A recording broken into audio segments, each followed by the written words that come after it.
The story of Scott Fairlamb begins on any construction site. Scott spent years learning the trades, and as a union worker made good money and had good benefits. But as he worked day by day, week by week, month by month, Scott knew something was missing. He wanted more. He wanted to be an ultimate fighting champion, and having been a professional boxer, he began training again. During the production of this video, Scott suffered a setback during training, a punctured lung. We spoke with him in the hospital.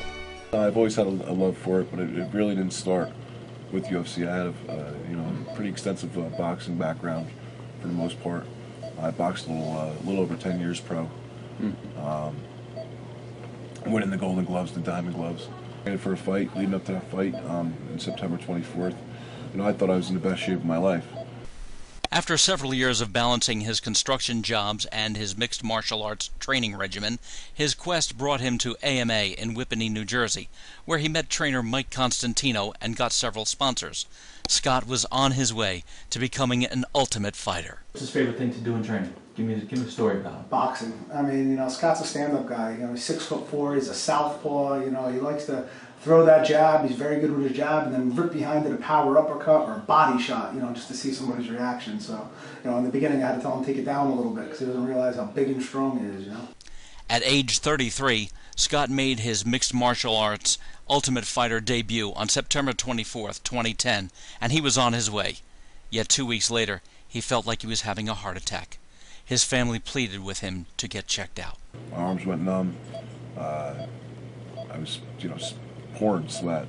My heart felt like it was in a vacuum seal. And I had like 10 guys standing on my chest.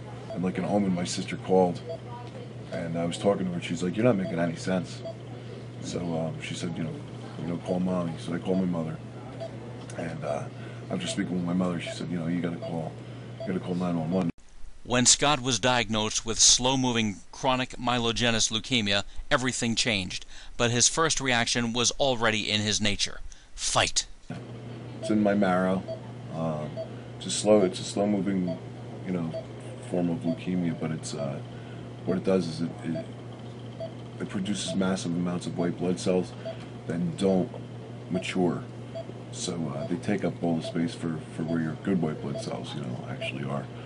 Normal blood cell counts 4,000 to maybe 6,000, 7,000, whatever. But I had 54,000 white blood cells in there, so I was pretty banged up. I've just taken on the attitude that I don't have cancer. Cancer has me, and I've done what I've had to do. I'm not the type of guy to sit around and sulk about it. Friends and family were devastated by the news. Training partner Billy D. Williams remembers. His character is just so, it lights up the world. I mean, his smile, just from his smile to his personality. I mean, when he comes in the room, everyone just gets kind of upbeat. He's that type of person. He has that it factor.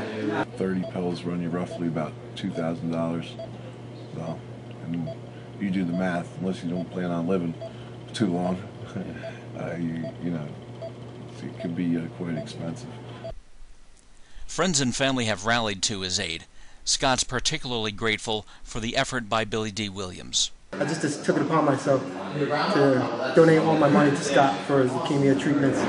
As much money as I can give him, help donate, help raise money. I've raised so far before the fight about $900 to $1,000 right now, and that's not including my part of the purse. And Mike Constantino said, whatever I make, he'll match that. I want to thank Rhodes, Vinote, and Company Realtors, like I said, based out of Upper Montclair, through Justin Elmini, Nutrition Zone out of East Hanover.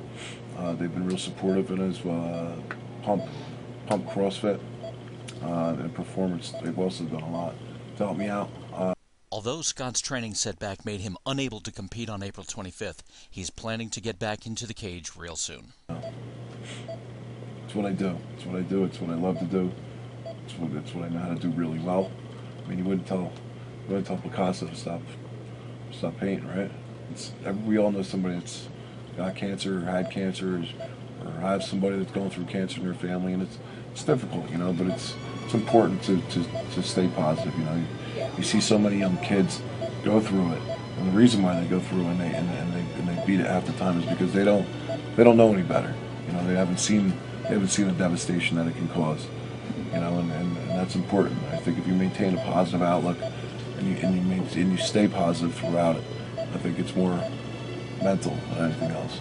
Tell me I can, I'll show you how I can.